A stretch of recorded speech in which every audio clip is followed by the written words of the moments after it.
Hello, 7th grade focus reading students. Mrs. Jackson here to go over week 4 of your CommonLit assignment. This is me reading aloud the passage that you can follow along with or just listen and enjoy. Don't forget to annotate using the annotation tool on CommonLit's website, and then you get to answer those comprehension questions when you are all done. Okay, this is week 4 titled Tiny Plastic Big Problem by Allison Pierce Stevens. Scientists find that tiny pieces of plastic travel great distances, threatening the ocean ecosystem. When plastic was invented at the turn of the 20th century, it was lauded as a miraculous new material that could be used to create innumerable products. Few could have recognized the impact that plastic would have on our world, particularly in our oceans, over the course of a century.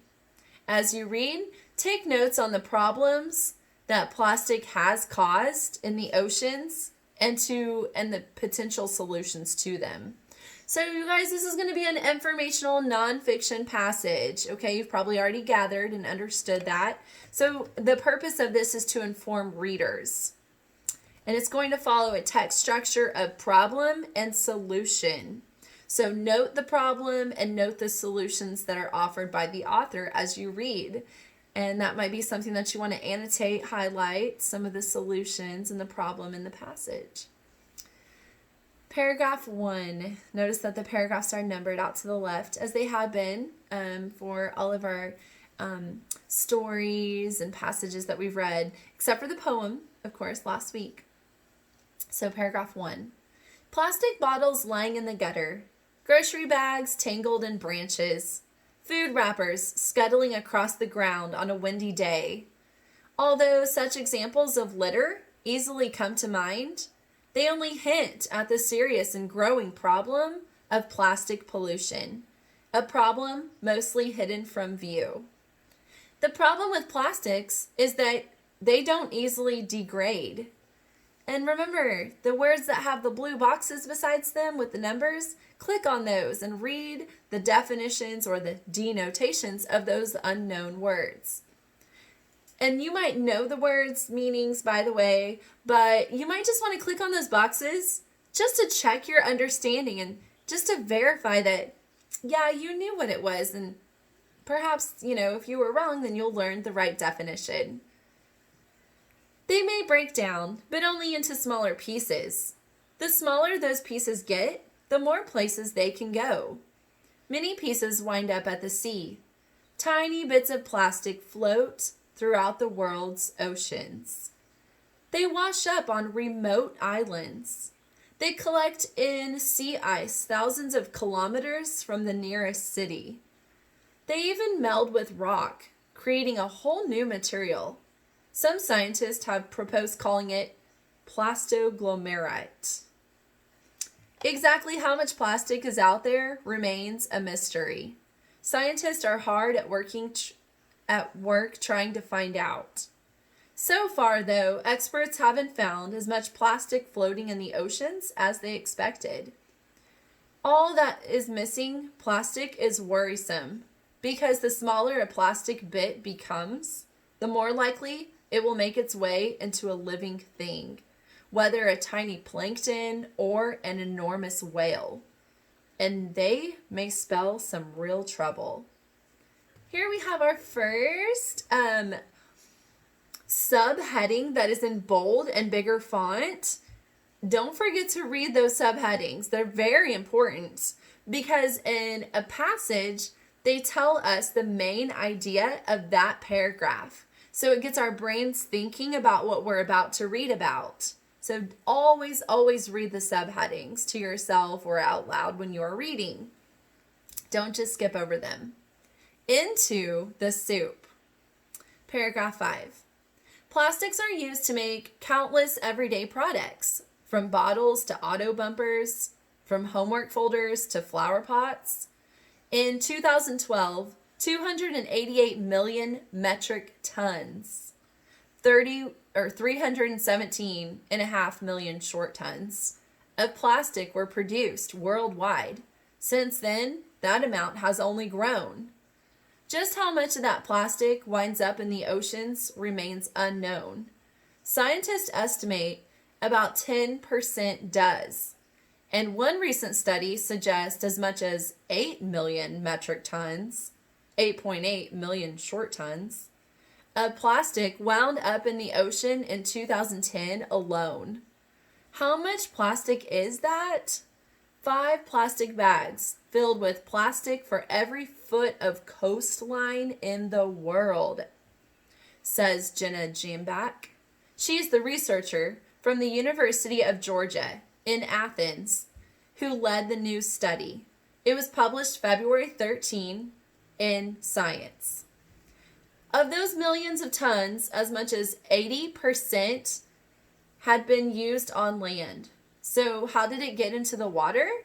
Storms washed some plastic litter into streams and rivers.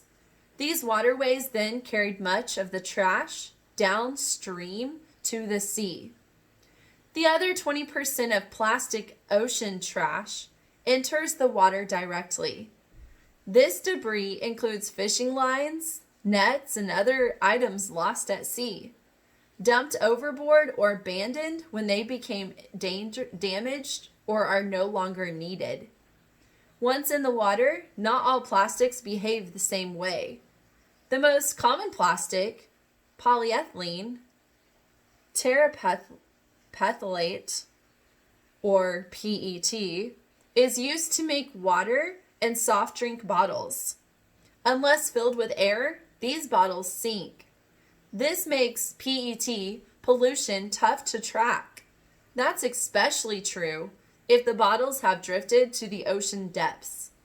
Most other types of plastic, however, bob along the surface. It's these types, used in milk jugs, detergent bottles, and styrofoam, that make up the abundance of floating plastic trash. Paragraph 10. Abundant indeed, evidence of plastic pollution abounds across the world's oceans, carried by circular currents called gyres. Discarded pieces of plastic can travel thousands of kilometers. In some areas, they amass in huge quantities.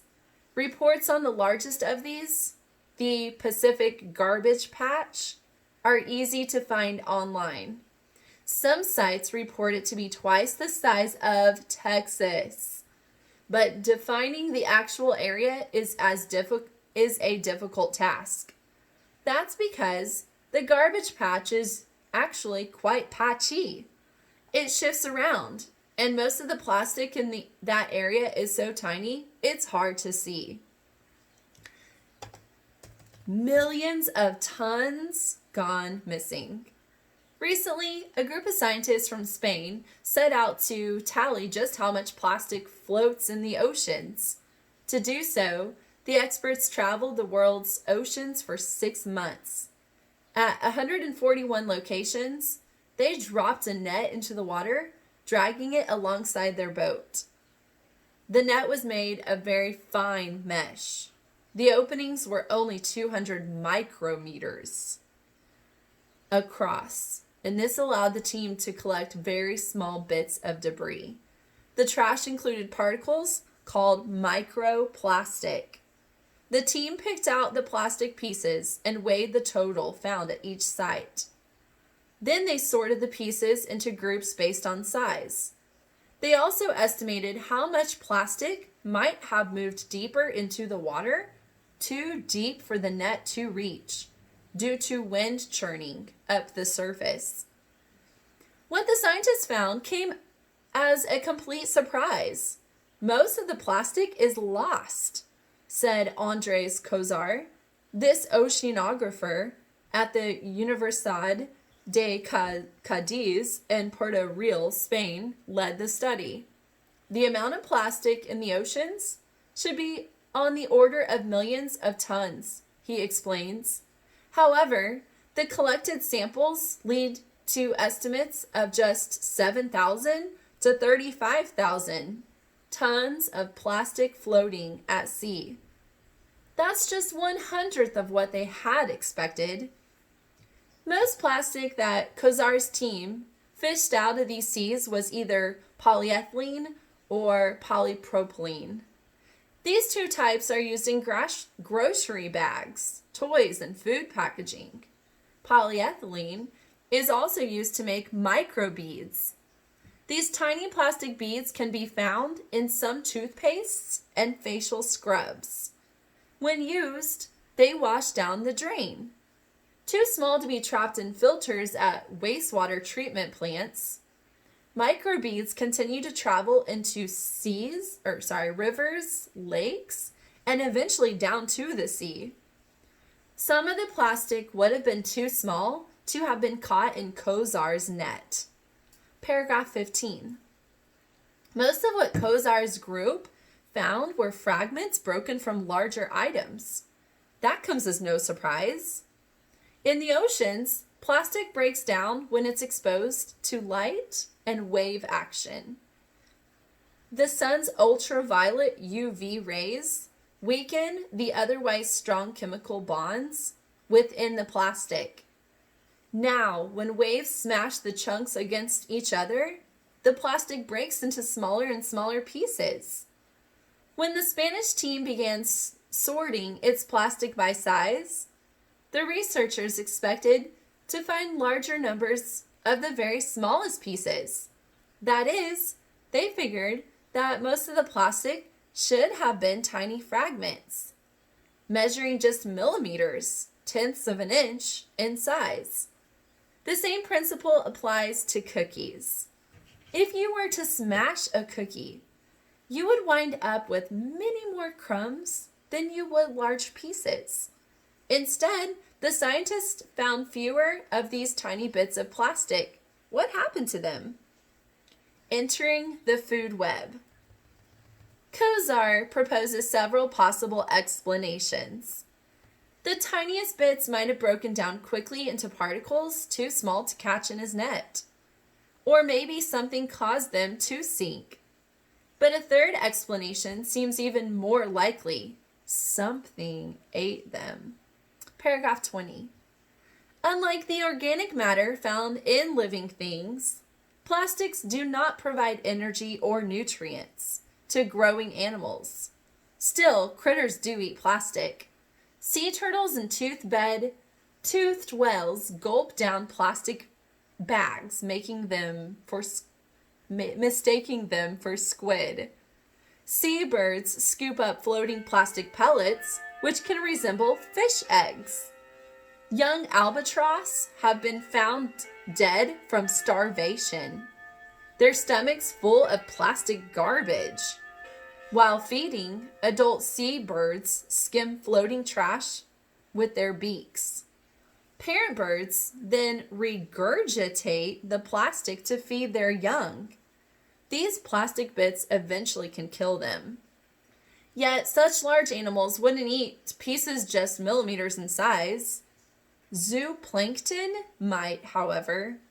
They are much smaller marine creatures. Zooplankton describe a whole range of animals, including fish, crab, and shellfish larvae, explains Matthew Cole. He is a biologist at the University of Exeter in England. Cole has found that these tiny critters are just the right size to snap up the millimeter-sized bits of plastic. His research team has collected zooplankton from the English Channel. In the lab, the experts added polystyrene beads to tanks of water holding the zooplankton.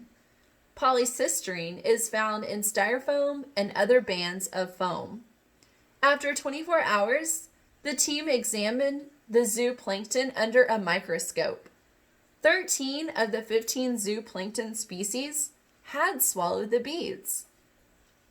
In a more recent study, Cole found that microplastics limit the ability of zooplankton to consume food. Zooplankton that had swallowed polystyrene beads ate smaller bits of algae. That cut their energy intake nearly in half, and they laid smaller eggs that were less likely to hatch. His team published its findings January 6th in Environmental Science and Technology. Paragraph 25. Zooplankton are very low on the food chain, Cole explains. Still, he notes, they are a really important food source for animals like whales and fish. Reducing their population could have a widespread impact on the rest of the ocean ecosystem. And it turns out, not just tiny zooplankton are eating the plastic bits. Larger fish, crabs, lobsters, and shellfish do too. Scientists have even found plastic in the guts of marine worms. Once there, the plastic tends to stick around. In crabs, microplastics remain in the gut 6 times longer than food does, said Andrew Watts. He is a marine biologist at the University of Exeter. What's more, eating plastic causes some species, such as marine worms, to store less fat, protein, and carbohydrate, he explains. When a predator, such as a bird, now eats those worms, it gets less nutritious meals. It also ingests the plastic. With each meal consumed, more and more plastic makes its way into a predator's body. That's a cause for concern. Plastics might pass up the food chain, says Cole, until it gets into food that ends up on our own dinner plates. An accumulating problem. Paragraph 30. The thought of eating plastic isn't pleasant, but it isn't the plastic that's the cause for concern. Scientists also worry about a variety of chemicals found on the plastic. Some of those chemicals come from the manufacturing process, explains Kara Lavender Law. She is an oceanographer at the Sea Education Association in Woods Hole, Massachusetts. Plastics also attract a variety of dangerous pollutants, she notes. That's because plastic is hydrophobic, just like oil. It repels water. But plastic, oil, and other hydrophobic substances are attracted to each other. So oily contaminants tend to glom onto pieces of plastic. In a way, plastic acts like a sponge, soaking up hydrophobic contaminants. The pesticide DDT and polychlorinated biphenyls, or PCBs, are 2 such toxic contaminants that have been found in ocean-going plastics. Even though both contaminants have been banned for decades, they are slow to break down, so they persist in the environment. To this day, they hitch a ride on trillions of pieces of plastic floating in the oceans. One reason these contaminants were banned is because of the way they affect animals and people. When eaten, the chemicals work their way into an animal's tissues, and there they stay. The more of these chemicals a critter consumes, the more that gets stored in its tissues. That creates a constant exposure to the pollutant's toxic effects. Paragraph 35. And it doesn't stop there. When a second animal eats that first critter, the contaminants move into the new animal's body. With each meal, more contaminant enters its tissues. In this way, what had started as trace amounts of a contaminant will become increasingly concentrated as they move up the food chain. Whether contaminants hitching a ride on plastic work their way into the body tissues of marine animals in the same way remains unknown.